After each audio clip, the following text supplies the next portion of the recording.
മാംസം ഭക്ഷിക്കുന്ന രോഗം അല്ലെങ്കിൽ ഫ്ലഷ് ഈറ്റിംഗ് ഡിസീസ് എന്നറിയപ്പെടുന്ന രോഗമാണ് നെക്രോസൈറ്റിസ് ഫാസിയൈറ്റിസ്. സാധാരണയായി ചർമ്മത്തിലുണ്ടാകുന്ന അണുബാധകളിൽ നിന്ന് വ്യത്യസ്തമായി നെക്രോസൈറ്റിക് ഫാസിയാലിറ്റീസ് വളരെ വേഗത്തിൽ പടരുകയും മറ്റു ടിഷ്യൂകളെയും നശിപ്പിച്ച് രോഗം ഗുരുതരമാക്കുകയും ചെയ്യുന്നു.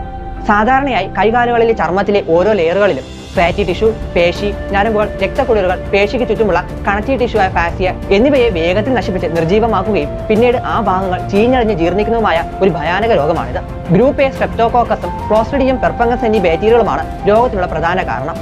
ബാക്ടീരിയകൾ ശരീരത്തിൽ പ്രവേശിച്ചാൽ ഉടൻ തന്നെ കോശങ്ങളെ നശിപ്പിക്കുന്ന തരത്തിലുള്ള വിഷവസ്തുക്കൾ പുറപ്പെടുവിക്കുന്നു. വളരെ പെട്ടെന്ന് തന്നെ ഇത് ചുറ്റാകെയുള്ള ആരോഗ്യകരമായ കോശങ്ങൾ നശിപ്പിക്കുകയും തുടർന്ന് ഈ ഭാഗങ്ങൾ അഴുകുകയും ക്രമാതീതമായ നിരക്കിൽ വ്യാപിക്കുകയും ചെയ്യുന്നു. രോഗം ബാധിച്ച സ്ഥലത്തെ ശരീരത്തിൽ നിന്ന് നീക്കം ചെയ്യുകയോ അല്ലെങ്കിൽ മുറിച്ചു മാറ്റുകയോ ചെയ്തതാണ് ഇതിന്റെ പ്രധാന ചികിത്സ.